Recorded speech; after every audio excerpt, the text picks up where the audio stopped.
నమస్తే. ఈరోజు లోక్సభలో వక్ఫ్ సవరణ బిల్లు మీద చాలా సీరియస్గా చర్చ జరుగుతుంది. 8 గంటలకు పైగా చర్చ జరిగింది. అయితే ఈ వక్ఫ్ సవరణ బిల్లుకు సంబంధించి ముస్లిం సమాజంలో ఎన్నో ఆందోళనలు, చాలా వరకు కూడా ఇది ముస్లింలని ఇబ్బంది పెట్టడానికి ఎన్డీఏ ప్రభుత్వం తీసుకొచ్చిన బిల్లుగా కొంతమంది మాట్లాడుతూ ఉన్నారు. కొన్ని భావోద్వేగాలు ఈ బిల్లు చర్చ సందర్భంగా కనిపిస్తున్నాయి. నిజంగా ముస్లిం ఇబ్బందికరంగా మారినటువంటి పరిస్థితి ఈ బిల్లుందా?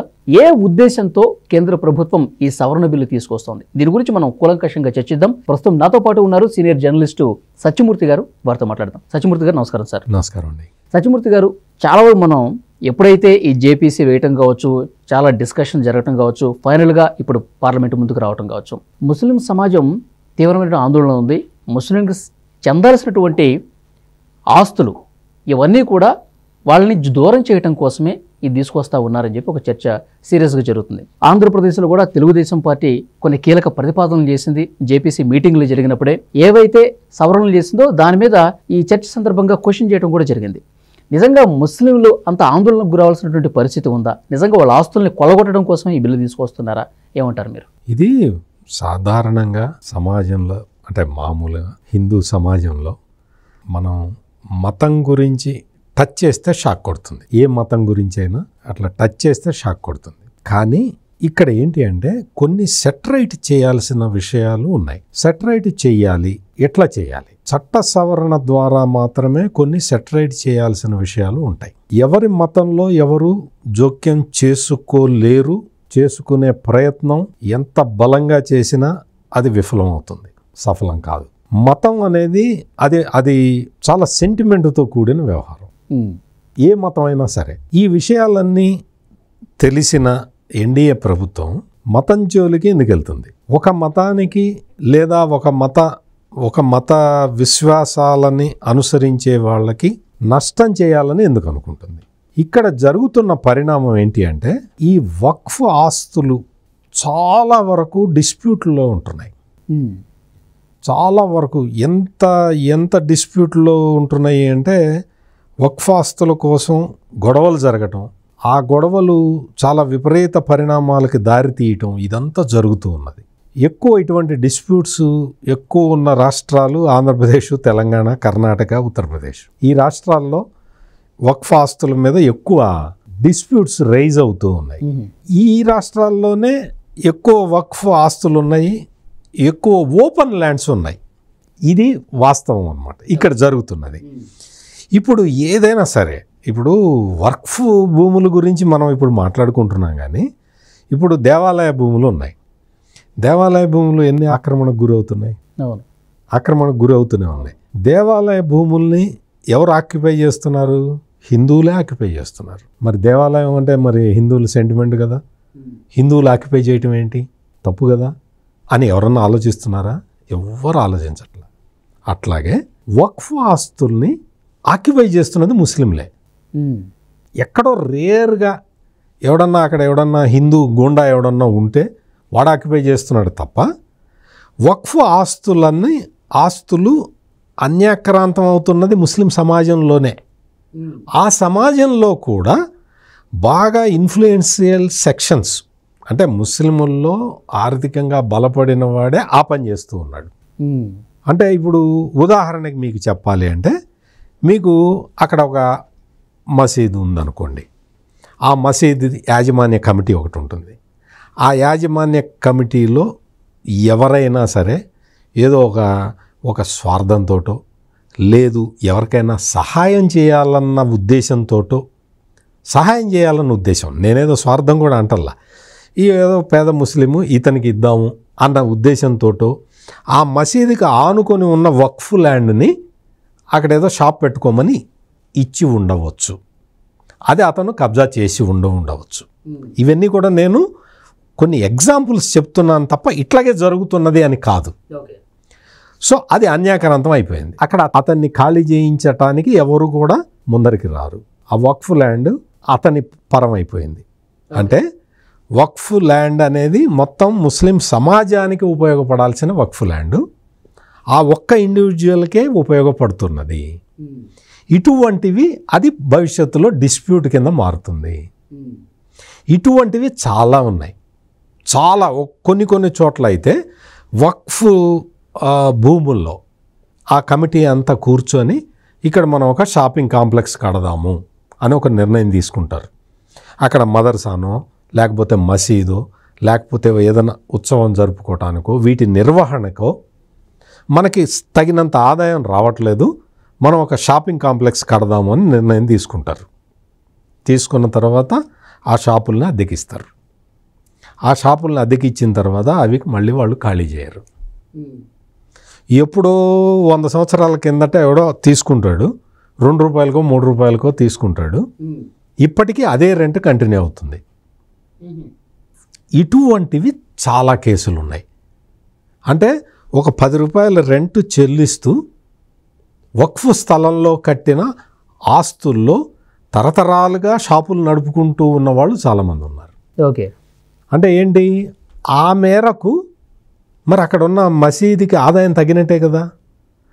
ఇక్కడ ఈ షాపుల్లో ఉన్న వాళ్ళందరూ ముస్లిం సోదరులే కదా, మరి వీళ్ళే మసీదుకి ఆదాయం రాకుండా చేస్తున్నట్టే కదా. ఫర్ ఆర్గ్యుమెంట్ సేక్ నేను ఇవన్నీ చెప్తున్నా. ఇట్లాగే జరుగుతుందని కాదు. అంటే ఏంటి అంటే ఇవన్నీ కూడా క్రమబద్ధీకరించుకోవాల్సిన అవసరం ఉన్నది. ముస్లింలకు సంబంధించిన ఇప్పుడు వక్ఫ్ ల్యాండ్ని ఆక్యుపై చేస్తున్నారు అనేది ఈనాటి మాట కాదు. చాలా సంవత్సరాలుగా ఆక్యుపేషన్లు జరుగుతూనే ఉన్నాయి. ల్యాండ్ రికార్డ్స్ ట్యాంపర్ చేస్తూనే ఉన్నారు. అది మాకు వారసత్వంగా వచ్చింది అని వాళ్ళు మళ్ళీ ప్రూవ్ చేసుకుంటూ ఉన్నారు. వక్ఫ్ కోసం అని చెప్పి ఆస్తులు ఇచ్చి, ఒక తరం పెద్ద ఆయన ఎవరో ఉంటాడు, ఆయన వక్ఫ్కి ఆస్తులు ఇస్తాడు. ఆ తర్వాత 2 తరాలు 3 తరాల వాళ్ళు తర్వాత వాళ్ళు వచ్చి దాన్ని డిస్ప్యూట్ రైజ్ చేస్తున్నారు. ఓకే, మేము బలానా ఆయనకి వారసులము, మాకు ఇది వక్ఫ్ ల్యాండ్ అంటున్నారు, ఇది మా ల్యాండ్ అని చెప్పి లీగల్ డిస్ప్యూట్ రైజ్ చేస్తూ ఉన్నారు. ఇటువంటివి చాలా కేసులు ఉన్నాయి. ఇంకో విషయం సార్, అంటే వక్ఫ్కి ఎవరైతే ఆస్తులు దానం చేసి ఉంటారో ఇప్పుడు పాత రోజుల్లో డాక్యుమెంటేషన్ ఏం లేదంట, కానీ ల్యాండ్స్ మాత్రం విపరీతంగా ఉన్నాయి. ఆ సరైన డాక్యుమెంట్స్ లేని కారణంగా ఇవన్నీ కూడా ప్రభుత్వానికి చెందుతాయి. కాబట్టే ఈ బిల్లులో మనం దాన్ని తీవ్రంగా పరిగణించాల్సిన విషయం అని చెప్పి కొంతమంది ముస్లిం పెద్దలు మాట్లాడుతూ ఉన్నారు. డాక్యుమెంట్ లేనంత మాత్రాన అవి వక్ఫ్ కిందకు రావు, ప్రభుత్వానికే చెందుతాయి అంటే వేల కోట్ల ఆస్తులు ముస్లిం సమాజం కోల్పోవాల్సిన పరిస్థితి ఉంటుంది కదా, ఏమంటారు? మంచి ప్రశ్న అడిగాడు. ఇది ఏంటి అంటే దీన్ని వక్ఫ్ బై యూజర్ కింద వీటిని ఐడెంటిఫై చేశారు. అంటే దీనికి సంబంధించి ఎటువంటి రాతకోతలు లేవు, ఎటువంటి డాక్యుమెంట్లు లేవు. ఇది ఒక రకంగా చూస్తే దీన్ని వక్ఫ్ బై యూజర్ అంటారు. వక్ఫ్ బై యూజర్ అంటే వాడుకలో అది వక్ఫ్ ఆస్తే, కానీ దానికి సంబంధించిన రాతకోతలు లేవు. ఇదే ఇప్పుడు ఈ వక్ఫ్ బిల్లులో ప్రధానమైన అంశమే ఇది. ఇందాక నుంచి నేను చెప్పిందంతా కూడా ఇటువంటి ల్యాండ్స్ మీదే డిస్ప్యూట్స్ రైజ్ చేస్తున్నారు. ఇందాక నుంచి నేను చెప్తున్నాను కదా, అదంతా కూడా వక్ఫ్ బై యూజర్ ల్యాండ్ల మీదే డిస్ప్యూట్స్ వస్తూ ఉన్నాయి. వీటిని క్రమబద్ధీకరించాలి, వీటిని రెగ్యులరైజ్ చేయాలి అంటే ఇది వక్ఫ్ ల్యాండు అని ఒక్కసారి ఐడెంటిఫై అయిన తర్వాత, దానికి కంచె వేసిన తర్వాత, దానికి బౌండరీ ఫిక్స్ చేసిన తర్వాత, కంచె వేయటం అంటే కంచె వేయటం కాదు, ఒకసారి బౌండరీ ఫిక్స్ చేసిన తర్వాత, అది వక్ఫ్ ల్యాండ్ అనిగా నిర్ధారించిన తర్వాత, దానికి డాక్యుమెంటు లేదు అన్న కారణంతో ప్రభుత్వం దాన్ని తీసుకోవటానికి వీలు లేదు, తీసుకోదు కూడా. ఇక్కడ మెయిన్ డిస్ప్యూట్ అదే. చట్టము కొత్తగా తీసుకొస్తున్న చట్టంలో మీరన్న పాయింట్ ఉన్నది కాబట్టే ముస్లింలందరూ ఆందోళన చెందుతున్నారు, మా ఆస్తులన్నీ పోతాయేమోనని. కానీ వక్ఫ్ బై యూజర్కి ఇప్పుడు ఎవరో 400 సంవత్సరాల కిందట ఇచ్చారనుకోండి. ఇక్కడ హైదరాబాదులో చూస్తే చార్మినార్ ఉంది. చార్మినార్కి ఏమి డాక్యుమెంట్స్ ఉంటాయి? చార్మినార్ ఇది బలానాయన ఇచ్చిన స్థలం అని ఏం డాక్యుమెంట్ ఉంటుంది? ఉండదు కదా. చార్మినార్ పక్కనే మక్కా మసీద్ ఉంటుంది, ఏం డాక్యుమెంట్ ఉంటుంది? ఏమి ఉండటానికి అవకాశం కూడా లేదు. కానీ అది వక్ఫ్ బై యూజర్ ల్యాండ్ దగ్గరే ఇప్పుడు డిస్ప్యూట్ వచ్చింది.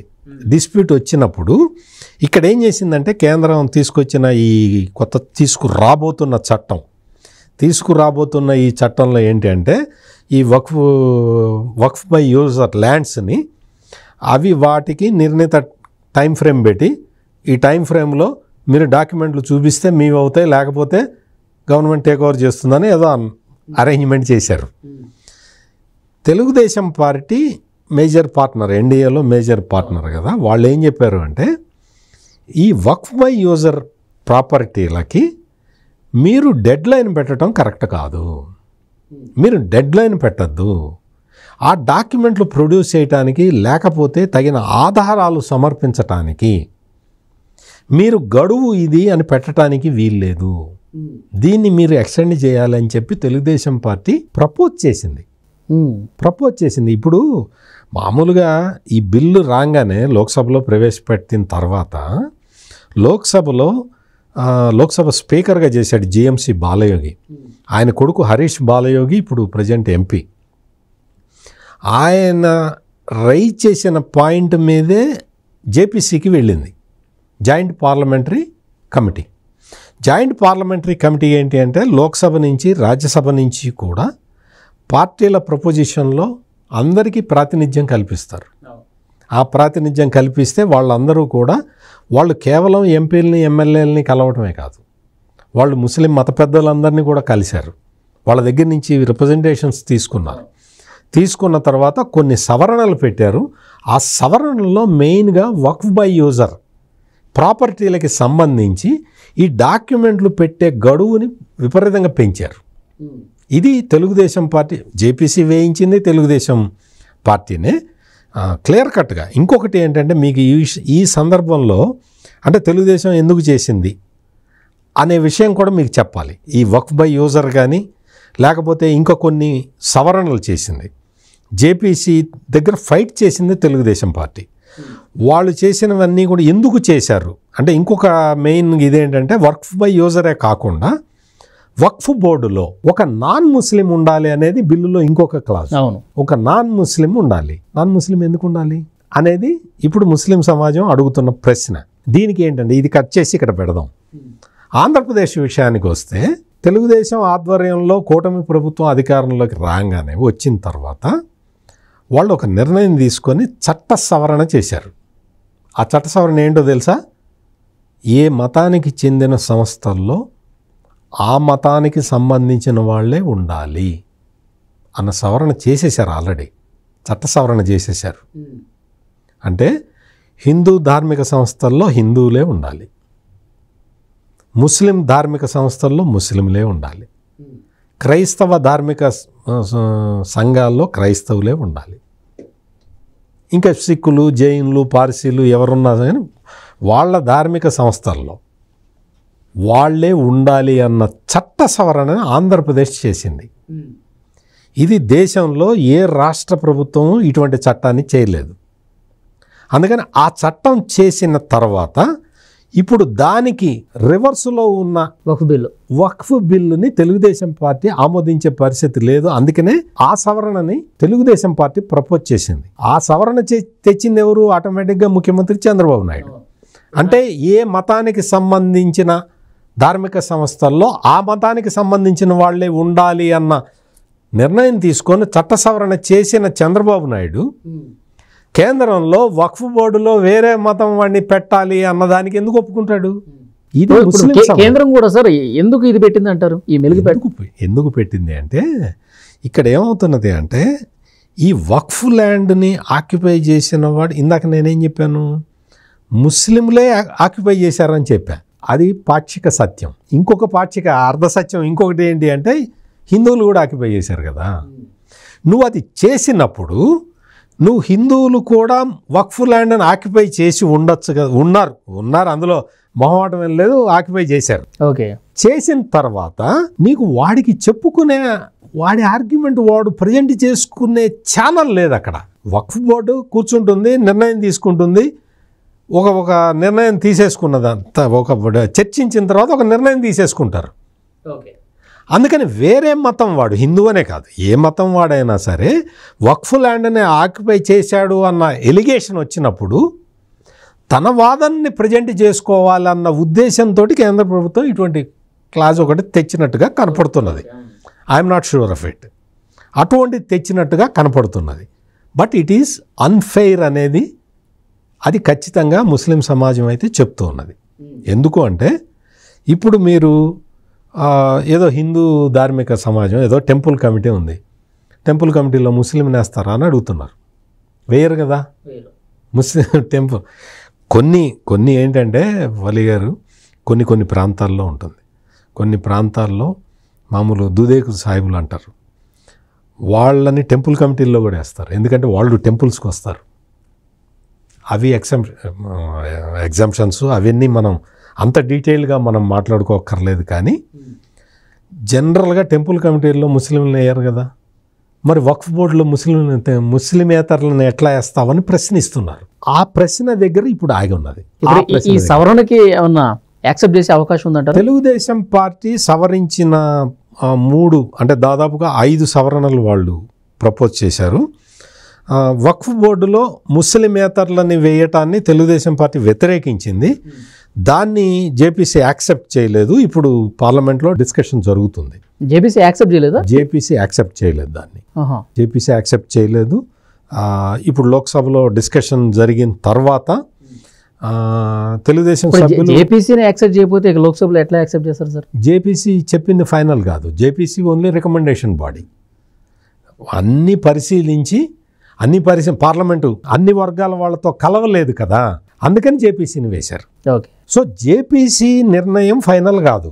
జేపీసీ చర్చించిన తర్వాత వచ్చిన సవరణలు ఇచ్చిన తర్వాత ఆ రిపోర్ట్ మీద లోక్సభ చర్చించి ఫైనల్ నిర్ణయం తీసుకుంటుంది. ఓకే. సో అందుకని లోక్సభలో జరిగిన విషయాలు అన్నీ చూసిన తర్వాత లోక్సభ ఏ నిర్ణయం తీసుకుంటున్నది అని చెప్పిన తర్వాత ఈ వక్ఫ్ బై యూజర్ది అయితే క్లియర్గా ఉన్నారు. ఓకే. డాక్యుమెంట్స్ లేవు కాబట్టి ఎక్కడి నుంచి తెస్తాం ఇప్పుడు? నాకు చార్మినార్ ఇచ్చారని చెప్పి చార్మినార్ ఎవరు రాసి ఇవ్వాలి? ఎక్కడ ఉంటుంది డాక్యుమెంటు అన్న ఆర్గ్యుమెంట్ మేరకు వక్ఫ్ బై యూజర్కి మాత్రం జేపీసీ కన్సిడర్ చేసింది. ఓకే.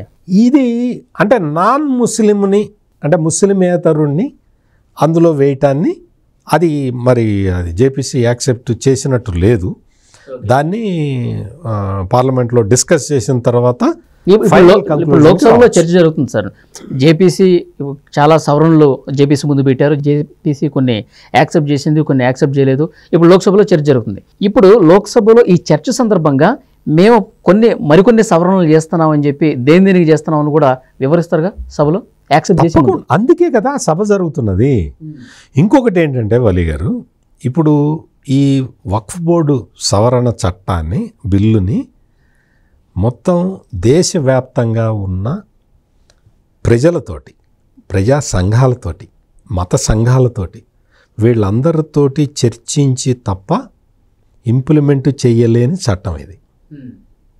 అంటే మెయిన్గా ఎవరైతే ఎఫెక్టెడ్ పార్ట్ ముస్లిమ్స్ ఉన్నారో వాళ్ళతోటి, హిందువులతోటి, అన్ని మతాల వాళ్ళతోటి, అన్ని రంగాల వాళ్ళతోటి మాట్లాడిన తర్వాత ఫైనాలిటీకి వచ్చిన తర్వాత మాత్రమే చట్టాన్ని అమలు చేయగలుగుతారు. అందుకని ముస్లిం సమాజం ఆందోళన చెందాల్సిన విషయం లేదు. అందులో ఇంత ఆందోళన వ్యక్తం చేయాల్సిన అవసరం లేదు. ఎందుకు లేదు అంటే మీరు అనొచ్చు, మీకేమంటే మీరు ఎన్నని చెప్తారు, పోయేవి వక్ఫ్ ఆస్తులు కదా అని. వక్ఫ్ ఆస్తులు నేను ఇంతకు ముందరే చెప్పాను, వక్ఫ్ ఆస్తులు ఇది వక్ఫ్ ఆస్తి అని ఒక్కసారి డిమార్కెట్ చేసిన తర్వాత వాటి మీద డిస్ప్యూట్ రైజ్ అవుతుందన్న ఉద్దేశంతో ఈ చట్టాలన్నీ తెస్తున్నారు తప్ప వాటిని ప్రభుత్వం ఆక్యుపై చేసుకోవడానికి కాదు. ఇంకొకటి ఏంటి అంటే ఇందులో ఈ డిస్ప్యూట్ రైజ్ అయితే జిల్లా కలెక్టరు ఫైనల్ అథారిటీ అని చెప్పి మామూలుగా ఒరిజినల్ చట్టంలో పెడితే తెలుగుదేశం పార్టీ దానికి పూర్తి అబ్జెక్షన్ చెప్పింది. ఎందుకు చెప్పింది అంటే కలెక్టర్ ల్యాండ్ డిస్ప్యూట్స్ అన్నిటికీ ఫైనల్ అథారిటీ కలెక్టర్, అందుకని వాళ్ళు కలెక్టర్ని ఫైనల్ అథారిటీగా పెట్టారు. కానీ ముస్లిం పెద్దలు చెప్పిన విషయం ఏంటి అంటే మేము పోరాటం చేస్తుందే కలెక్టర్ మీద కదా, కలెక్టర్ని తీసుకొచ్చి ఫైనల్ అథారిటీ అంటే మాకు న్యాయం ఎలా జరుగుతుంది అని అడిగారు. దాంతో ఆంధ్రప్రదేశ్ ప్రభుత్వం మరి ముఖ్యంగా తెలుగుదేశం పార్టీ ఆ ఆర్గ్యుమెంట్ తోటి కన్విన్స్ అయ్యి జేపీసీలో మెంబర్గా ఉన్న నరసరావుపేట పార్లమెంటు సభ్యుడు లావు కృష్ణదేవరాయలతోటి ఈ ప్రపోజల్ పెట్టి కలెక్టర్ ఫైనల్ అథారిటీ కాదు, కలెక్టర్ ఫైనల్ అథారిటీగా ఉండటానికి వీల్లేదు, కలెక్టర్ కన్నా పై అధికారి దీన్ని రివ్యూ చేయాలి, దీని మీద జడ్జిమెంట్ ఇవ్వాల్సింది కలెక్టర్ కన్నా పై అధికారి తప్ప కలెక్టర్ కాదు అని చెప్పి జేపీసీని కన్విన్స్ చేశారు Telugu Desam party parliamentary party leader Narasaraopet MP Lavu Krishnadevarayalu. అంటే కలెక్టర్ కన్నా పైన ఎవరు ఉంటారు? ప్రిన్సిపల్ సెక్రటరీ ఉంటాడు. అంటే ఉదాహరణ చెప్తున్నా, ఆంధ్రప్రదేశ్కి సంబంధించినంత వరకు ప్రిన్సిపల్ సెక్రటరీ రెవెన్యూ ఉంటాడు, కలెక్టర్ కన్నా ఒక 4-5 అడుగుల పైన ఉంటాడు, అతను డిస్ప్యూట్ రిజాల్వ్ చేస్తాడు. సో అందుకని ఆ అమెండ్మెంట్ క్యారీ అయింది, ఆ అమెండ్మెంట్ని క్యారీ చేశారు.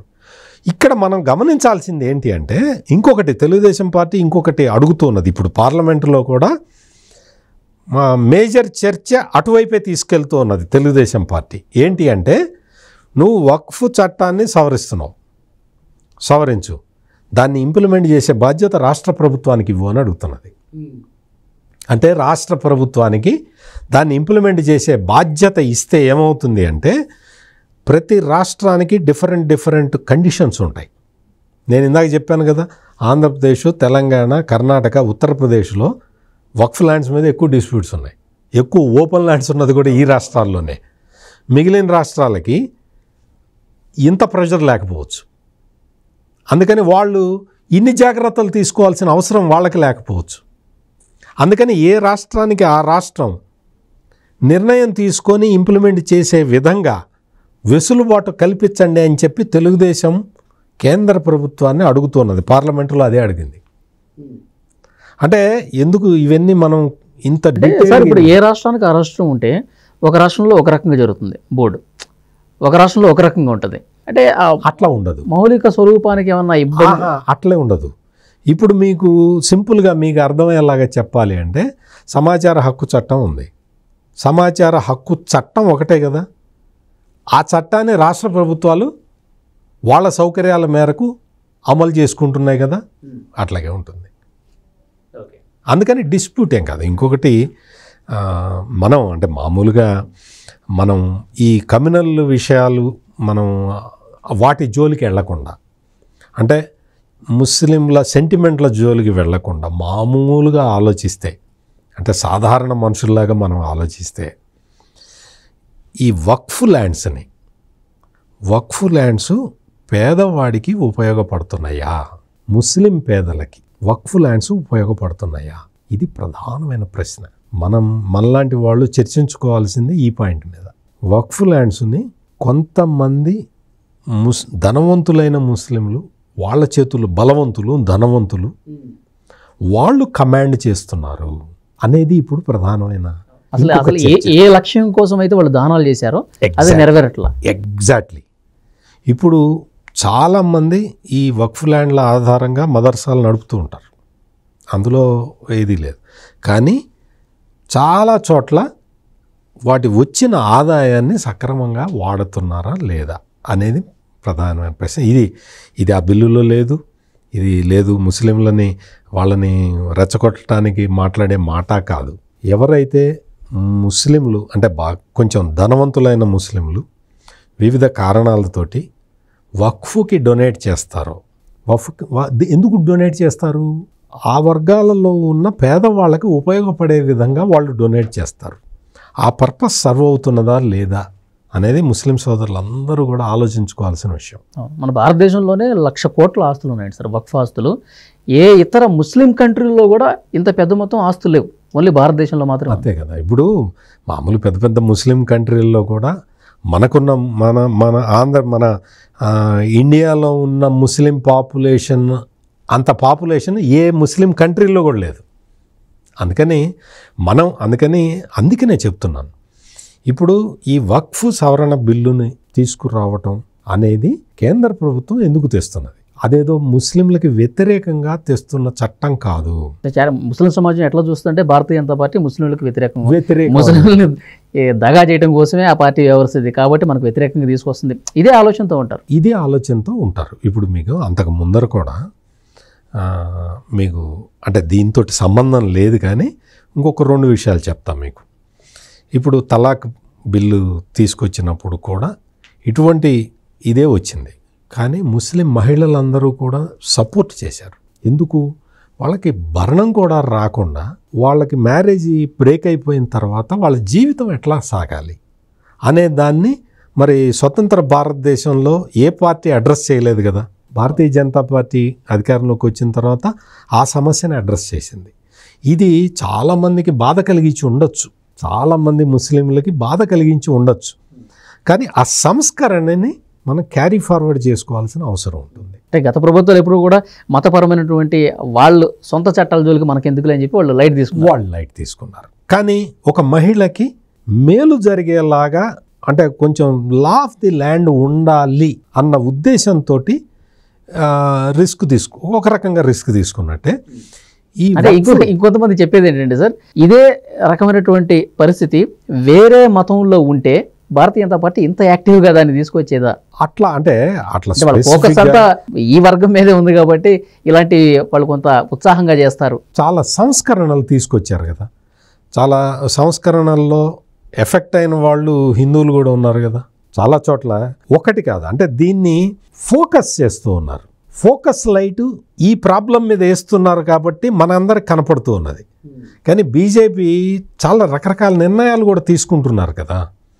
ఆ నిర్ణయాలు వాళ్ళు తీసుకుంటున్న నిర్ణయాలు వాటికి ఇప్పుడు ఎకనామిక్ ఫ్రంట్లో వాళ్ళు చాలా నిర్ణయాలు తీసుకుంటున్నారు. ఆ నిర్ణయాలు ట్యాక్స్ పేయర్స్ని చాలా ఎఫెక్ట్ చూపిస్తున్నాయి. ట్యాక్స్ పేయర్స్ చాలా నష్టపోతూ ఉన్నారు, ట్యాక్స్ పేయర్స్ చాలా ఎఫెక్ట్ అవుతూ ఉన్నారు. మరి ఆ ట్యాక్స్ పేయర్స్ అందరూ హిందువులే కదా చాలా వరకు, అంటే వాళ్ళకి నష్టం జరుగుతూనే ఉంది. అందుకని నేననే పాయింట్ ఏంటి, ఇదేదో ఊరికే ఆర్గ్యుమెంట్ సేక్ చెప్తున్నది కాదు. మనం ఏంటంటే అది ఫోకస్ చేసి ఉన్నాం కాబట్టి, ఆ ఫోకస్ లైట్ మీద పడుతున్నది కాబట్టి ఇది ఒక పెద్ద సమస్యలాగా కనపడుతున్నది. ఒక్కసారి కూర్చొని సావధానంగా ఆలోచిస్తే వక్ఫ్ ఆస్తులు పేద ముస్లింలకు ఎంతవరకు ఉపయోగపడుతున్నాయి అనే ఒక్క పాయింట్ దగ్గర ఆలోచించి ముస్లింలు తగిన నిర్ణయం తీసుకోవాలనేది నా ప్రజెంటేషన్ తప్ప ఇది ముస్లింల సెంటిమెంట్కి వ్యతిరేకంగా మాట్లాడేది మాత్రం కాదు. అదే సార్, పేద ముస్లింలకు ఆ లక్ష్యం నెరవేరే విధంగా జరగాలి ఆ చట్టం కూడా అనేది, భవిష్యత్తులో ఆ చట్టం అట్లా వర్క్ చేయాలి. ఎగ్జాక్ట్లీ. ఇదే మా ఆస్తులు గుంజేసుకుంటున్నారు అన్న అది కల్పించకూడదు, ఈ చట్టం కల్పించకూడదు. అట్లా ఇప్పుడు బీజేపీ కూడా ఒక చాలా క్లియర్ కట్గా చెప్పాలి. అంటే చెప్తున్నారు, కొంతవరకు చెప్తున్నారు, కానీ ప్రజలు రిసీవ్ చేసుకోవట్లేదు. వాళ్ళు క్లియర్ కట్గా వాళ్ళు చెప్పాల్సింది ఏంటంటే, మేము వక్ఫ్ ఆస్తులు దోచుకోవటానికి కాదు, మేము ఈ వక్ఫ్ ఆస్తులు పేద ముస్లింలకి ఉపయోగపడే విధంగా చేయబోతున్నాము అనేది భారతీయ జనతా పార్టీ ఎఫెక్టివ్గా చెప్పటం లేదు. ఆ విషయాన్ని చెప్పాలి. ఇలా చెప్పే క్రమంలో కొంత రెచ్చగొట్టే వ్యాఖ్యలు కూడా కొన్ని కనిపిస్తున్నాయి సార్, చేస్తున్నారు. అది లోక్సభలో జనతా పార్టీ సహజ లక్షణం. అది కిరణ్ రిజిజు గారు ఈ చట్టం లేకపోతే ఈ పార్లమెంట్ కూడా మాదే అంటారు వాళ్ళు. నేను అదే చెప్తున్నా, భారతీయ జనతా పార్టీలో ఉన్న ఓవర్ టోన్స్, ఆ ఓవర్ టోన్స్ వల్లే ఇటువంటి అపోహలు వస్తూ ఉన్నాయి. BJP at the same time BJP కూడా ఓవర్ టోన్స్ తగ్గించుకోవాలి. వాళ్ళు చేస్తున్న మంచి పనిని ఎందుకు చేస్తున్నామో ప్రొజెక్ట్ చేసుకోవాలి. ఎందుకు చేస్తున్నాము? పేద ముస్లిం వర్గాల సముద్ధరణ కోసం ఈ ఆస్తులు ఇస్తున్నారు దాతలు, వీటిని వాళ్ళకి ఉపయోగపడే విధంగా చెయ్యటానికి చట్టం తెస్తున్నాము అనే విషయం వరకు పరిమితం కావాలి తప్ప వాళ్ళు కూడా రెచ్చగొట్టే వ్యాఖ్యలు చేయటం అనేది అది మంచిది కాదు. ఫైనల్గా సార్, ఆంధ్రప్రదేశ్ విషయానికి వస్తే వైఎస్ఆర్ కాంగ్రెస్ పార్టీ స్టాండ్ ఏంటి ఈ దీంట్లో? ఎందుకంటే జేపీసీ ఆంధ్రప్రదేశ్ నుంచి వైఎస్ఆర్ కాంగ్రెస్ పార్టీ నుంచి విజయసాయి రెడ్డికి అవకాశం ఇచ్చారు. ఆయన చాలా తక్కువ మీటింగ్స్కి అటెండ్ అయ్యారు. తర్వాత ఆయన రాజీనామా చేసి వెళ్ళిపోయారు. ఆ పార్టీ నుంచి ఎవరు కూడా రిప్రజెంటేషన్ ఇచ్చిన పరిస్థితి లేదు. ఇంకా మేము ముస్లింల పక్షాన ఉన్నాం, ముస్లింల కోసం పోరాడతామని వైఎస్ఆర్ కాంగ్రెస్ పార్టీ చెప్తూ వస్తుంది. మొన్న ఆ ఇఫ్తార్ విందు కార్యక్రమాన్ని కూడా కొంతమంది ముస్లింల చేత బాయ్కాట్ చేయించినటువంటి పరిస్థితి ఉంది. సో ఇది రాజకీయం కోసం చూస్తున్నారా, ముస్లింలకి మంచి చేయడం కోసం ఆ పార్టీ ఏమన్నా ఆలోచన చేస్తుందా? ఏమంటారు? వైఎస్ఆర్ కాంగ్రెస్ పార్టీ ఆ పార్టీ గురించి ఎంత తక్కువ మాట్లాడుకుంటే అంత మంచిది. ఎందుకు అంటే ఇప్పుడు ఒక గోల్డెన్ ఆపర్చునిటీ వచ్చింది జగన్మోహన్ రెడ్డికి. వక్ఫ్ సవరణ చట్టాన్ని ఆ జేపీసీకి ఇచ్చినప్పుడు, ఆ జేపీసీలో విజయసాయిరెడ్డి పార్ట్ అయినప్పుడు Jaganmohan Reddy clear cut stand తీసుకొని విజయసాయిరెడ్డితో చెప్పించాలి. Point number 1. విజయసాయిరెడ్డి రిజైన్ చేసిన తర్వాత వెంటనే విజయసాయిరెడ్డి రిజైన్ చేశాడు కాబట్టి బలానా వాడిని మీరు ఆయన స్థానంలో నియమించాలి అని చెప్పి జగన్మోహన్ రెడ్డి అడగాలి. అడిగాడా? ఎందుకు అడగలేదు? నీ వాదన ఎందుకు జేపీసీ ముందర ఎందుకు ప్రవేశపెట్టలేదు?